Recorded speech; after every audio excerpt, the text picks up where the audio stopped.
Huge difference. You see that? Once again, chiropractor or medical doctor? Pick chiropractor. Okay. Now look at this pneumonia stats. Medical care, 6,400 deaths per 10,000 cases. If you got pneumonia at that point, you almost always died.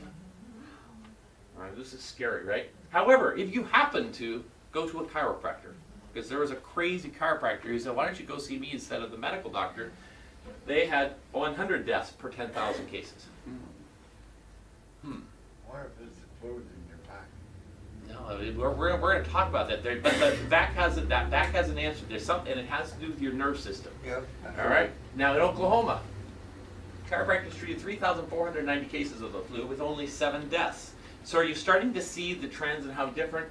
Now, another thing that they did in Oklahoma, there were 233 cases that the medical doctors gave up on.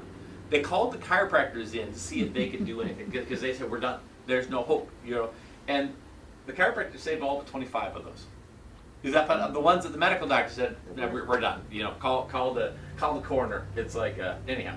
So this is, and the question then is, why does chiropractic work? What does chiropractic have to offer? And so it essentially is, it goes to your spine and the nerve system, and that allows you to have kind of what I'm going to call your immune system shields up. Now, so this is a topic that interests you. I've already done a video on the immune system. So if you go to daychiropractic.com and then you go to the educational video section, go to the immune system, and I've got a whole video that we filmed talking about this, and I go more into the immunity and how your body actually mounts its defense and that sort of thing. So we're not going to do that today, but I did find a video of Dr. Dan Murphy talking about this, and I'm gonna go ahead and show this video.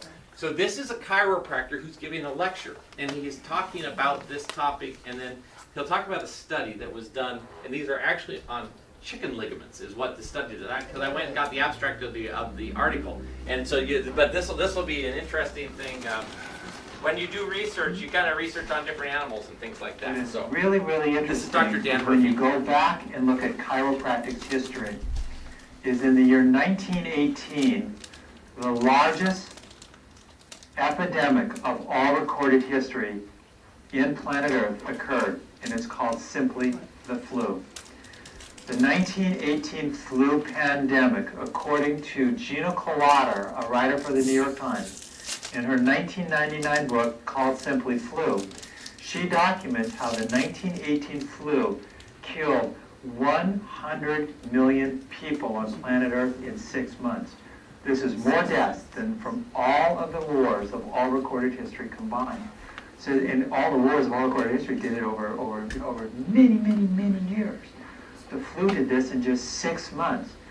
What is interesting in chiropractic history is in 1918, chiropractic was brand new. It was a baby.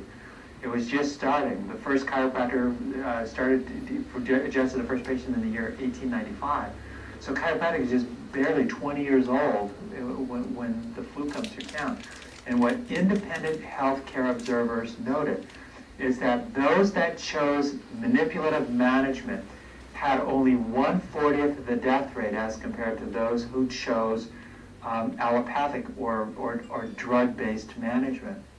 The result was chiropractors became licensed. It is so interesting to know from a historical perspective that chiropractors were licensed because of their ability to treat people with an infection, with flu.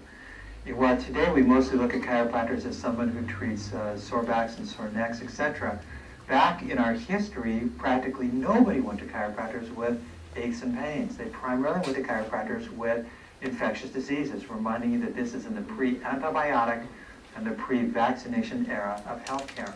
The results when people had things like the flu, which doesn't respond to antibiotics, which they didn't have at that time anyway, they found that something happened to their immune system. Their immune system worked better when they were adjusted as compared to if they did not get adjusted, to the point where they had only 1/40 of the death rate. In fact, this continued. Chiropractors continued to treat primarily infectious diseases during the first half century of our existence. When you go up into the 50s, and there's still old chiropractors out there that were practicing in the 50s, they'll tell you that their primary emphasis during that era of history was treating polio. They said for them to treat someone in an iron lung with polio and to take them out was just another day's work. Well, now most chiropractors have never seen polio, including myself. I've never seen anybody with polio. And what they find is that Consequently, it's only been since vaccinations and antibiotics that chiropractors have more emphasized on musculoskeletal aches and pains. Yet they've known throughout the first half of our existence, including with the flu pandemic of 1918, that chiropractors are doing something to influence the efficiency of the immune system. It wasn't until the year that my big daughter was born, my daughter Danielle, or actually, sorry, Danielle, my second daughter, Candace, was born in the year 1997. The finest spine journal in existence, it's called simply Spine. #1, January 1997, this article comes out. And this article does the most incredible thing. It actually shows using genetic tracing that if you mechanically affect a single spinal ligament, like what a chiropractor would do when he did a very specific adjustment, that it sends information into the spinal cord that goes up and then influences your brain. But this article absolutely proved that this guy has a twig that comes over and talks to this guy, the sympathetic nerve, which runs the immune system. In fact, you can see it on the abstract right here. It identified the sympathetic ganglion. It fired right to the sympathetic nervous system every time they did a mechanical distortion. So when we talk about chiropractic and the immune system, these articles put together something that is relatively fun. The first thing they put together, once again looking at this article, is how important spinal mechanics really are to the system. They send lots of good information into the spinal cord, and consequently, if you are not functionally sound, if you don't work right in a gravity environment, you're subluxated is what the chiropractor says, you don't get the best information in here. If you do get the best information in here, it creates cerebellar plasticity, which is key to human potential, but they've also proven, using this study from Spine, January 1997, that it will come over and communicate prominently, that's the actual word used, prominent communicate with the sympathetic nerve, which lives in the same layer. So they know that there's something about living together, which is why they are integral. Isn't that interesting? So, and I happen to have the abstract of that, but it's just for you to understand what is the premise behind chiropractic. And so, if we, I know, well, but when they do research, they do it on animals of some sort, right? And so this particular, so I went back and the study was actually done on chicken necks because they were trying to understand how come when you go to a chiropractor and you adjust your back, how does that help you fight a disease?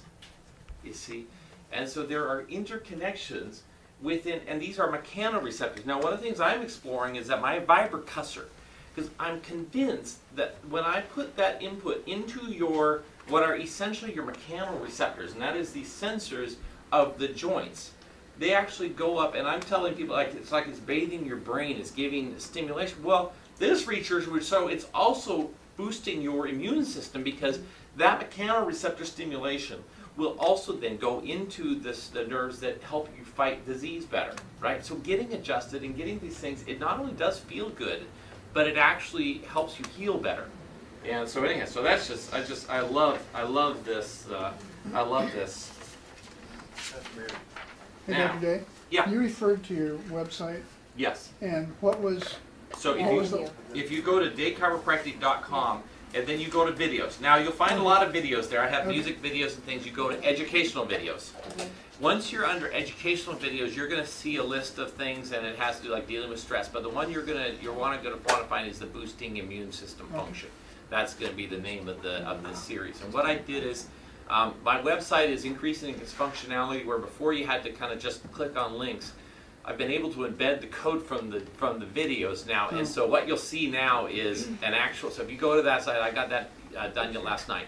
But you will actually see the picture. You click on that, and then even though it's divided into 4 different shorter segments, you won't know it. You'll just watch the whole workshop in its entirety if you go through that way. So, but I have also videos about blood pressure, dealing with stress, and getting the best recovery from car accidents, all sorts of different videos. So if you haven't nosed around on the website, do that. I also have a video of my last radio show that we did. So if you're, plus there's music, there's Coyote Hill and Dave Brothers and all that sort of stuff. So, all right.